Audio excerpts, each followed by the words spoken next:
Phone tapping కేసులో BRS మాజీ MP Joginapally Santosh Rao విచారణ కొనసాగుతుంది. జూబ్లీహిల్స్ పిఎస్లోని ఏసీపీ కార్యాలయంలో సంతోష్ను సిట్ అధికారులు విచారిస్తున్నారు. ఫోన్ ట్యాపింగ్ కేసుకు సంబంధించి సంతోష్ను సుదీర్ఘంగా ప్రశ్నిస్తున్నారు.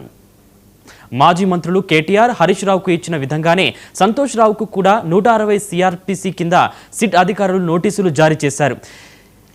ఎస్ఐబి చీఫ్గా ప్రభాకర్ రావు పదవి విరమణ పొందిన తర్వాత ఇంటెలిజెన్స్ చీఫ్గా కొనసాగించడం ఎవరి నిర్ణయం అనే దానిపై సంతోష్ రావును ప్రశ్నిస్తున్నట్లు తెలుస్తోంది.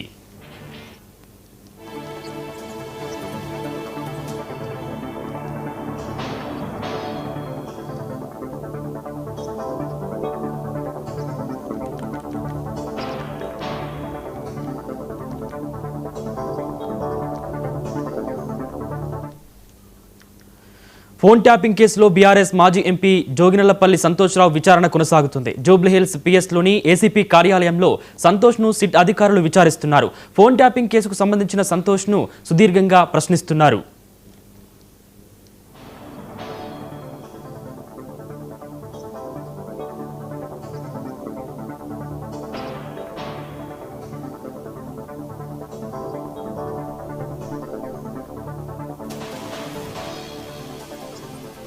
మాజీ మంత్రులు కేటీఆర్, హరీష్ రావుకు ఇచ్చిన విధంగానే సంతోష్ రావుకు కూడా 160 సిఆర్పిసి కింద సిట్ అధికారులు నోటీసులు జారీ చేశారు.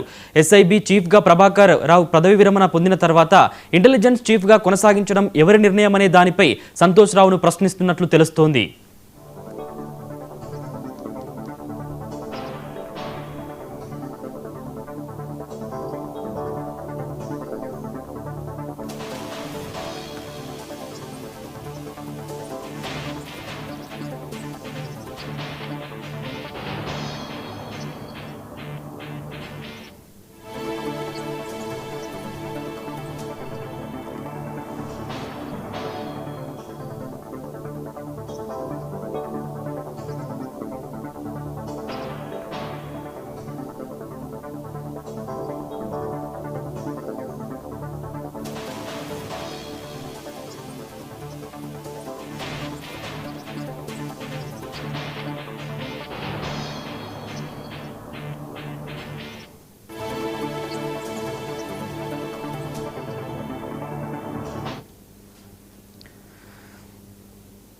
తెలంగాణ కుంభమేళాగా